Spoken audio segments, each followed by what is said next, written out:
अगर आप भी चाहते हैं बिट्टू मलंगिया इंटरटेनमेंट का ऑडियो वीडियो सबसे पहले आप तक पहुंचे, तो लाल बटन को दबाकर चैनल को सब्सक्राइब करें और बेल आइकन दबाना ना भूलें।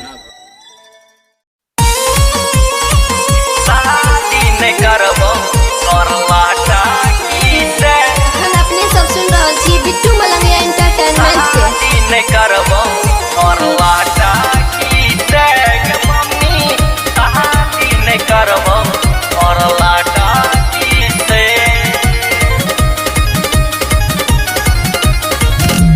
हमारा गोरकी कनिया चाही न करबो मोटकी से।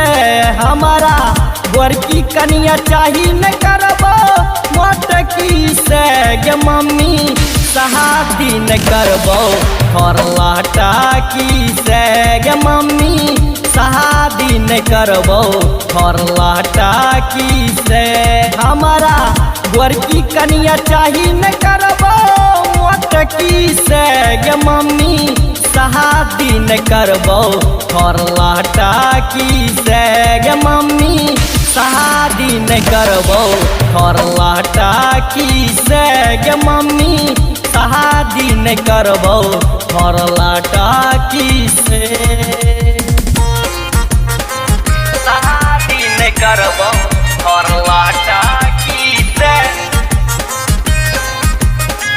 शादी न करबो थोरलाटा की से। गे मम्मी शादी न करबो थोरलाटा की से। presented by Bittu Malangia Entertainment। Photo देखली कनिया के रह पूरा गोर गे। देखते दिल में झटका लागल बेजोर गे। लागल बेजोर गे। फोटो देखली कनिया के रह पूरा गोर गे। देखते दिल में झटका लागल बेजोर। लाबर छियै छोड़ देबही गाला चोटकी के। लाबर छियै छोड़ देबही गाला चोटकी के। गे मम्मी शादी न करबो थोरलाटा की से। गे मम्मी शादी न करबो थोरलाटा की से।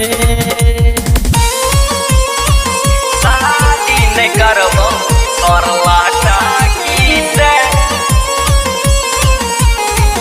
शादी न करबो थोरलाटा की से।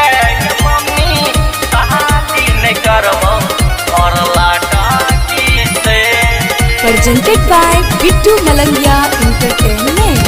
बड़ा सुंदर लागे छै दिलबा ओकरा गोरे गाल पर। जादू चलल कै बबुआ विनोद लाल पर। विनोद लाल पर बड़ा सुंदर लागे छै दिलबा ओकरा गोरे गाल पर। जादू चलल कै बबुआ विनोद लाल पर। राइटर सरबन अगुआ बनतै साली छोटकी के।